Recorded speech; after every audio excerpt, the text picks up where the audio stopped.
ദുൽഖർ സൽമാൻ്റെ വരാനിരിക്കുന്ന കാന്ത സിനിമയുടെ ടീസർ വന്നിട്ടുണ്ടായിരുന്നു. ദുൽഖറിൻ്റെ ബർത്ത്ഡേ പ്രമാണിച്ചാണ് ഈ ഒരു ടീസർ പുറത്തിറക്കിയിരുന്നത്. ദുൽഖറിൻ്റെ മിക്ക സിനിമകളും റിട്രോ വൈബാണ്. കാരണം 60കളിലോ 80കളിലോ നടക്കുന്ന സ്റ്റോറിയാണ് കാണിക്കാറ്. അതുപോലെ തന്നെയാണ് ഈ ഒരു സിനിമയെ.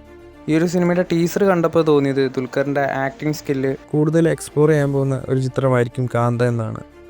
ഈ വർഷം സെപ്റ്റംബർ 12-നാണ് റിലീസ് ചെയ്യുന്നത്.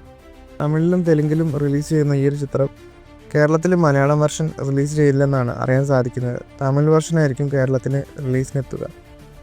ആകാശമലു ഒക്കെ തേരാന്ന് തെലുങ്ക് ചിത്രത്തിൻ്റെ ഒരു ഗ്ലിംസ് വീഡിയോയും പുറത്തു വന്നിട്ടുണ്ടായിരുന്നു.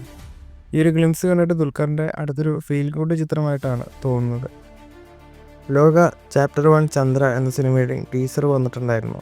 കല്യാണി പ്രിയദർശനാണ് സിനിമയിലെ മെയിൻ ലീഡ് ക്യാരക്ടറായിട്ട് എത്താൻ പോകുന്നത്.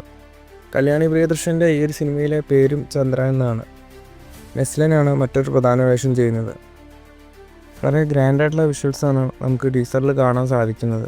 ദുൽഖർ സൽമാൻ നിർമ്മിക്കുന്ന ഈ ഒരു ചിത്രം സംവിധാനം ചെയ്യുന്നത് ഡൊമിനിക് അരുണാണ്. അതുപോലെ ഈ ഒരു സിനിമയിൽ ദുൽഖർ സൽമാനും ടൊവിനോ തോമസും ക്യാമിയോ റോളിൽ എത്തുന്നുണ്ട്.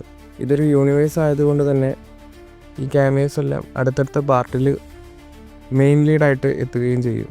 ഓഗസ്റ്റ് 28-ന് ഓണം റിലീസായിട്ടാണ് ലോക ചാപ്റ്റർ 1 എന്ന സിനിമ തിയേറ്ററുകളിലേക്ക് എത്തുന്നത്.